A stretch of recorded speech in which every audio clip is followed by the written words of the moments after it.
Good morning. My name is Leslie Klein. I am the host for the 12-day tour, A&K tour of central and northern Italy. We start here at Piazza Verona, in the heart of the Eternal City, the capital of the ancient Roman Empire, the capital of Italy, Rome.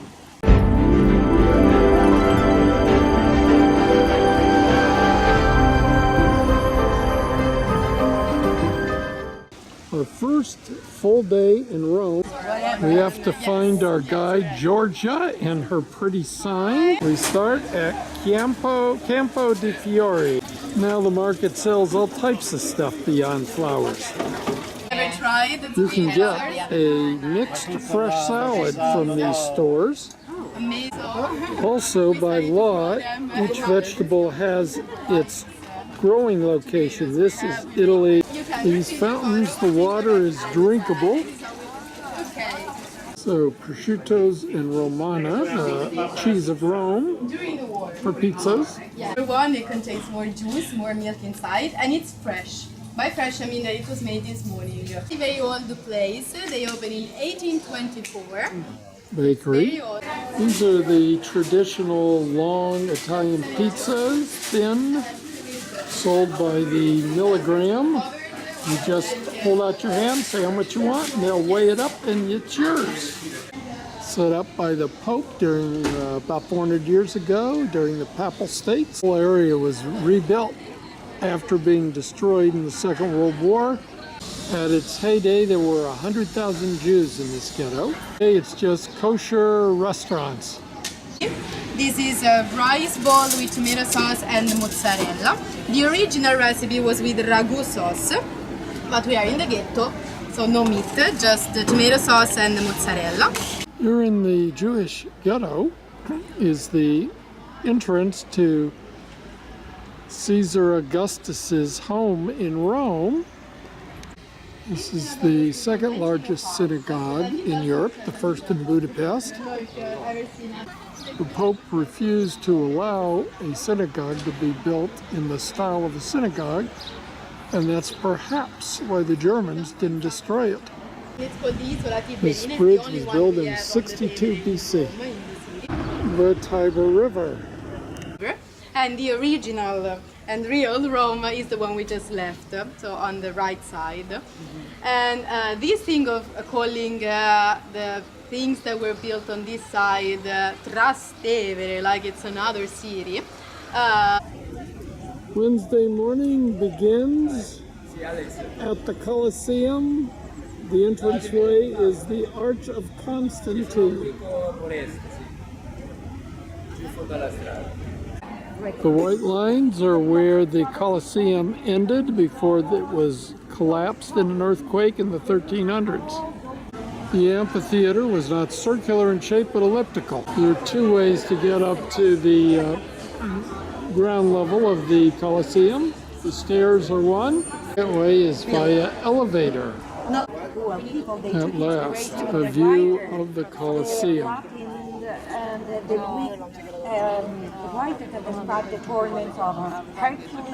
And some original marble seats. Here's a chance for 150 days of indulgence. If you kiss this cross on the right day, the next time this comes into operation is 2025. With one final look at the Colosseum, we're off to the Roman Forum. The Arch of Titus and Vespasian, looking at the interior of the arch. And there's the famous taking away of the menorah. This is the heart of the Roman Forum. And you can see that the southern part is and another arch. The plants on the ruins are capers. This is the Senate, only built after Julius Caesar was killed. So that's the temple where the Vestal Virgins resided. It could be a little tough walking through the Forum, lots of uneven blocks and stones. Temples are always built higher because that's where the gods are. Looking back at the Forum, one can see one of the Roman roads. All roads lead to Rome, and they ended here in the Forum. And this fountain marks the bottom of the Spanish Steps. Pickpockets, tourists, everything you can imagine here at the Spanish Steps. Even roasted chestnuts available. Next up, the Pantheon. Well, here's the inside of the Pantheon. It is huge. The last 1,000 years or so, this has been a church. Now we are at Trevi Fountain. The place is packed and filled with pickpockets. The fountain is powered by an aqueduct. Thursday morning, looking at the fountain with many names. Some say the largest fountain in Rome. Don't know. We are off to the Vatican. This is quite a buffet. The Italians just eat sweets for breakfast, and this is where they would start and stop their breakfast. They can start their buffet at this hot area. An unusual buffet item, fried eggplant, a salad bar, bread, juices, 2 types of honey, and of course, biscotti. In the cold cut area, cheeses and 6 types of meat, and salmon. We are now at the Vatican. The Vatican Dome, designed by Michelangelo. Completed in 1537. Now we enter the Sistine Chapel. Well, the Sistine Chapel was small and a little bit of a disappointment. Now we leave. This is how we view Roman statues. But this statue of Augustus is what they really look like. And there's the entrance. St. Peter's Basilica, where St. Peter was buried. This is Michelangelo's Pieta. Now we are in the center of St. Peter's Basilica. This is the bronze that was on top of the Pantheon and melted down and rebuilt here. And there are actually services going on with hordes of tourists walking by.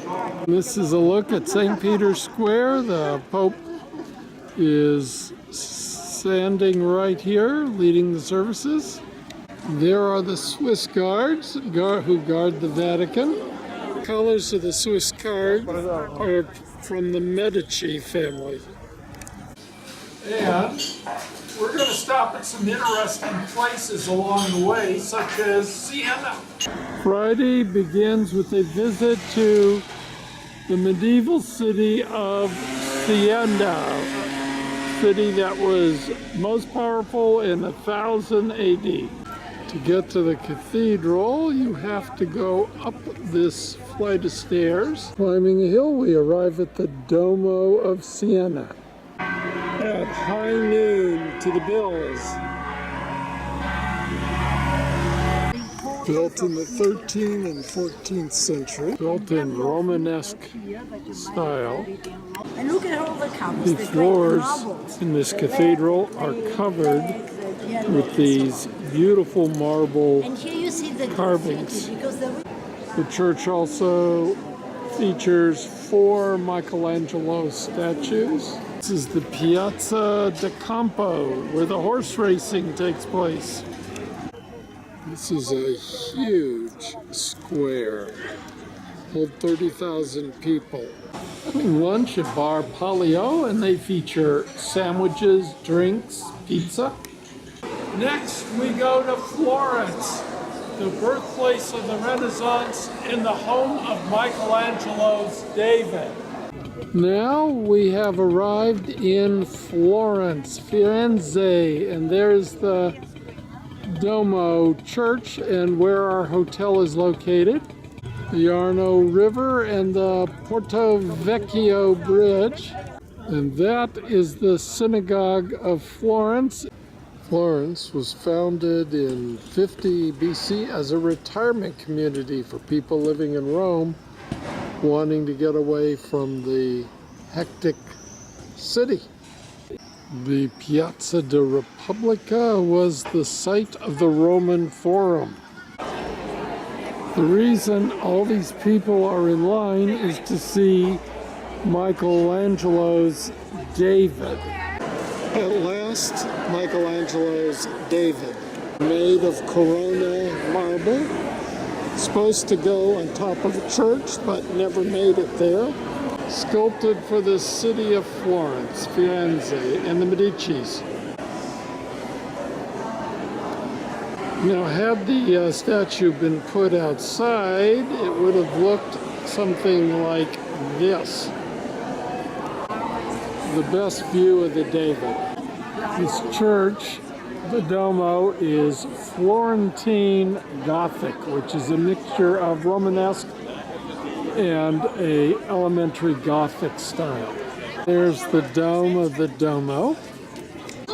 This is the third of the major squares of Florence, full of tourists and horses. So many pretty buildings. Street musicians everywhere. Street artists everywhere. This is the Medici family collection, the third most visited museum in Italy. The 3 floors of the Uffizi Museum. This is Botticelli. Botticelli, the arrival of the birth of Venus. And now we're going to look at the only painting of Michelangelo out of the Sistine Chapel. So Raphael's self-portrait. The Ponte Vecchio, the oldest bridge in Florence.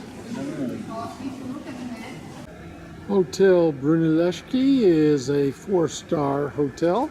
This site is a former palace, and this is a woman's jail. The tower, which is now used for rooms, is the oldest building in Florence.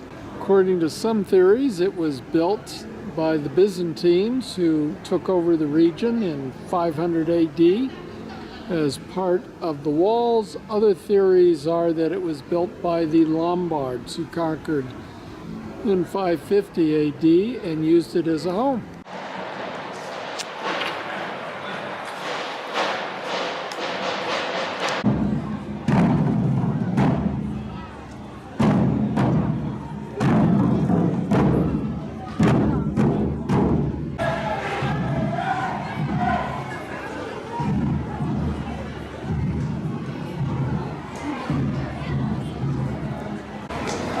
This is the green region.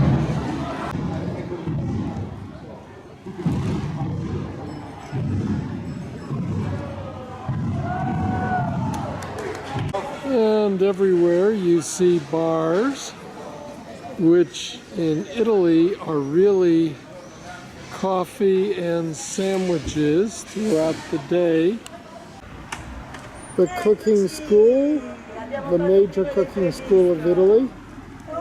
Italian cordon bleu.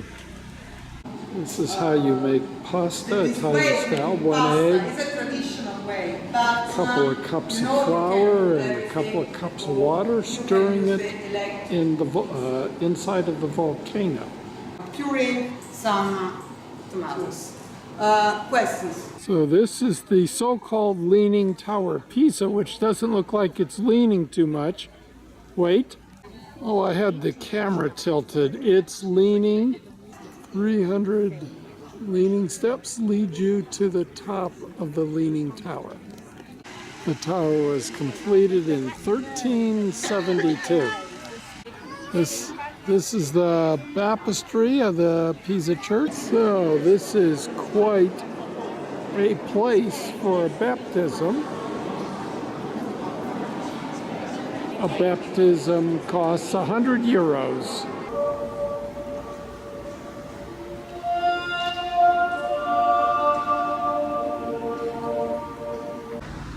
After lunch, we go to the town of Lucca, which has the longest walls, continuous walls in Europe. So let's look what a typical Italian city, 90,000 Lucca, looks like. The brown walls are typical Tuscan walls, and we're in Tuscany still. The menus are a combination of Italian and English. One will not have problems in restaurants. These partial arches are from the original medieval buildings. They have to keep some exposed when they plaster over. This town is famous for Puccini the opera. His statue in the middle of the square. His most famous opera in 1900 was Madame Butterfly. And this is the main cathedral of Lucca, 1500s. And that staircase is how they climbed to the top to build it. There is one of the Lucca towers in the 1000 ADs where people lived in them. And there are trees on the top of the towers. Buying olive oil from Lucca from First Press. There's the owner, family in the family business since the 1790s. Next, we are in Portovenere in the Cinque Terra district, though this is technically the 6th of the 5 hillside towns. But as you can see, it is lovely.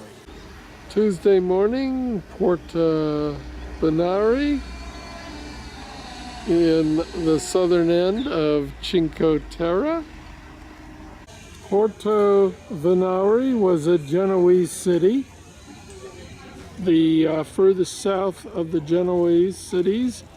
This is the gate into the old town, and this is the shopping streets at the lower level. Narrow sloping streets, lots of little restaurants, and one pretty scene after the next. Pomodoro tomatoes. The local specialty of this region is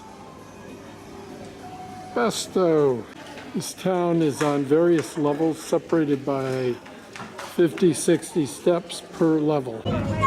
Now we leave Portovenere and head to one of the 5 Cinque Terra towns. This morning I hiked up to the old Genoese fortress.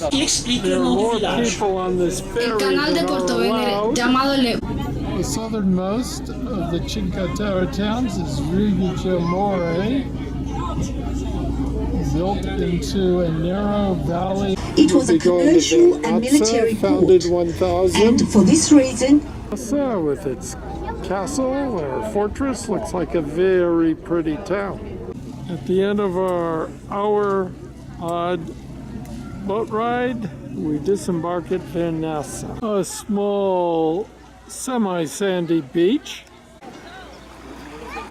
off the MANAROLA. Now we come to the second Cinque Terra town, MANAROLA. This is a very hilly town, a lot of stairs to climb. Centro de la aldea. Cornelia, 400 steps from the water to the town, the only Cinque Terra town without a port.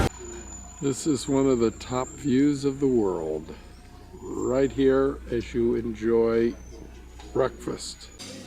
The buffet features prosciutto, 2 types, local cheeses, and the specialty of the region, anchovies. Board our bus and head to Venice. Our first stop of the day is in Modena, where we visit a balsamic vinegar factory, housed in a traditional farmhouse in northern Italy. Choice of the wood of the barrels is a really important choice. It's a secret of the producer, and the best vinegar is in the small barrel. Okay? And the last of our special stops is in the city of Verona, famous for Romeo and Juliet. That's Capulet's house, and that's where Juliet was standing. Our afternoon stop is in the city of Verona. This is a Roman Colosseum, now an opera house. Finding a Colosseum in a northern Italian city is unexpected. And now we come to the actual city of Verona. We proceed down the main shopping street, and it's time for a little history of Verona. Verona was independent until 1400 when Venice conquered it. Looking at the fashion designs, then in the 1700s, the Austro-Hungarian Empire conquered Venice, and when Italy became independent, Verona became part of Italy. But Verona is famous for Romeo and Juliet. This is the shop opposite the house, full of hearts, Juliet, and there is her balcony, where she hung her hair down off the balcony and Romeo climbed up. And the tour ends in Venezia, Venice, the city of 100 islands, 100 canals, 400 bridges, and 500 gondolas. Friday, last day of the tour, dawns sunny after the rain last night, looking at the Grand Canal. I will now stroll to where I'm going to get my massage, 3 bridges away from the hotel. And the first thing one comes to on the walk is the fish market. All types of fresh fish. Next is the fruit market right next door. Beautiful asparagus and other vegetables. These lovely tomatoes, €3. Then one sees the Rialto Bridge, the most famous bridge in Venice. Up and down stairs. And of course one must stop at the tourists for the incredible view at the top of the bridge. Fight your way to the railing, and this is the view that awaits you at the top of the bridge. So the locals avoid the bridges if they're too far away and take this gondola across. The little girl is going to school. These are the cisterns where people in the square got their water. Cisterns were used until 1883 when they built the aqueduct at that time. This is a typical alleyway with graffiti on everything. Church of Mary of the Miracles in marble, one of the few churches surrounded in marble due to weight. Gondolas for rent. And after only getting lost once, I arrive at the location of the massage. St. Mark's Square, the clock tower, $14.99. And there is the facade with 10,000 tourists of St. Mark's Square. That's St. Mark's Cathedral, and the church today decorated with spoils of war taken from Constantinople and lots of other locations. In the 1300s, Venice conquered the Eastern Roman Empire and stole everything that wasn't nailed down. And there is the Tower of St. Mark's. Now we're inside the Doge's Palace Piazza. This was the home of the Duke, justice, and a prison in the basement. Decorated cistern. This would be a great place to bring our 12-day Abercrombie and Kent tour of central and northern Italy from Rome to Venice to an end. And I would like to say we had a wonderful guide, Emanuela Spadoni, or as she said, Mama Amy.